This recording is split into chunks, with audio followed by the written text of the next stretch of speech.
They were gone. No fire, no bodies. Only one word carved in a post. This is a story of silence.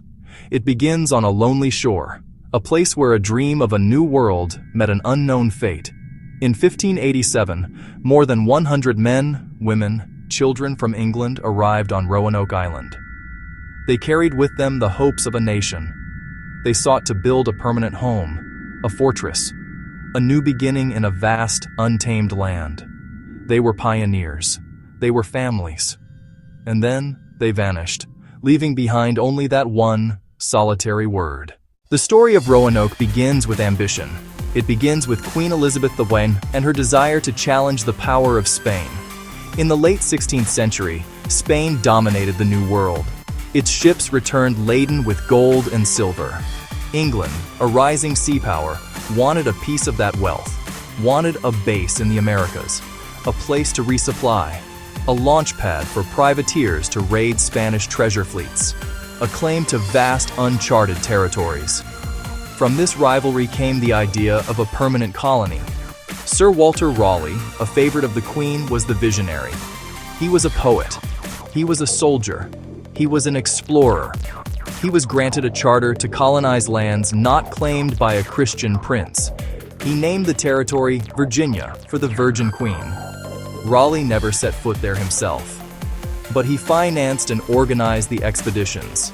His goal was military and economic, dreams of precious metals, profitable trade, and planting the English flag in American soil. The first attempt came in 1585. Sir Richard Grenville established a fort at Roanoke's north end. It was a company of men, soldiers, scientists, and an artist named John White, sent to explore, assess resources, and build relations with native peoples. From the start, problems mounted. Dwindling supplies, relations with the Secotans soured and turned violent. Within a year, starving, they abandoned the settlement and returned to England. Raleigh learned and tried again. In the summer of 1587, 3 ships carrying 115 colonists reached Roanoke. Their governor was John White, the artist from the first expedition, returning with his own family, including his pregnant daughter, Eleanor Dare. They were a mix of Londoners, farmers, artisans, and their families. They were meant to found a new city, the city of Raleigh, seeking land and prosperity beyond Elizabethan England's rigid ranks. The journey was fraught. The pilot, Simon Fernandez, quarreled and refused to take them to Chesapeake Bay, forced them to disembark at Roanoke, the site of the failed colony. They found the fort razed and the houses desolate, and the bones of a single English soldier. Despite the omen, they set to work, repairing old structures, trying to build a community. Hope arrived on August 18, 1587. Eleanor gave birth to a girl, Virginia Dare, the first English child born in the New World. Her birth symbolized a new generation, a home, not just an outpost. But supplies dwindled. The season came too late for a full crop. Relations were tense. A colonist was killed by a tribe harmed by the previous expedition. Fear grew. They could not survive winter without help. More provisions, more tools, more people. They chose their governor, John White, to return to England. Reluctantly, John White agreed to make the journey. He did not want to leave his family, his daughter, his newborn granddaughter, Virginia. But the colony's survival depended on it. He promised to return quickly. They agreed on a token: carve their destination into a tree or post. If in distress, carve a Maltese cross above the name. White set sail in late August, 1587, and sailed into a nation in crisis. King Philip II prepared the Spanish Armada. Every ship, sailor, and resource was claimed for war. White's pleas were lost. Greed and misfortune thwarted private attempts. He was caught in the gears of history. For 3 years, he was trapped in England. The Armada fell in 1588, but peril on the Atlantic remained.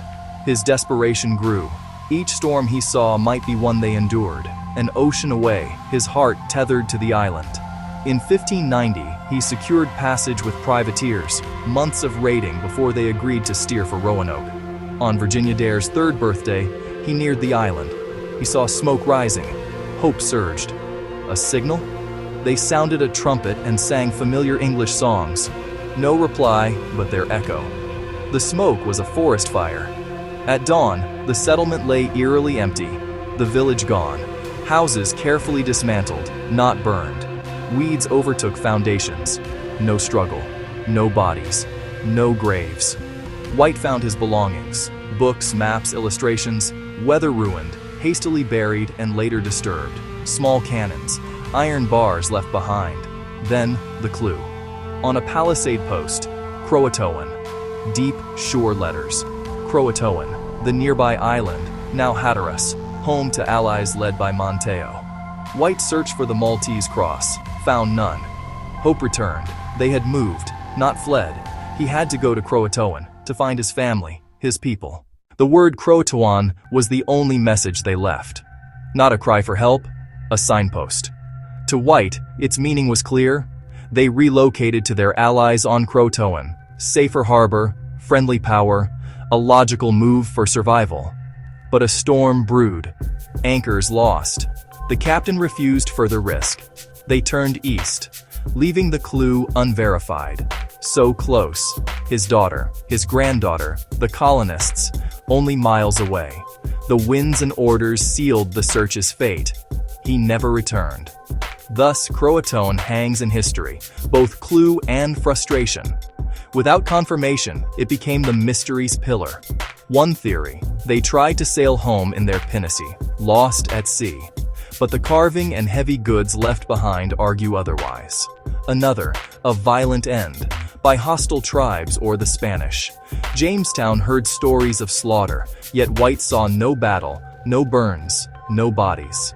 Disease, a devastating epidemic. Survivors too weak to maintain the village, seeking refuge with allies leaving Croatoan as they went. Supernatural tales? Gripping fiction? No basis in the record. The truth is likely mundane and human. Survival in harsh wilderness. Move, adapt, join another community. That's where the mystery really shifts. Away from catastrophe and toward a decision. To live. The most widely accepted theory centers on the word itself. Croatoan. They simply moved. Facing starvation and threats, they dismantled homes to reuse timber and nails.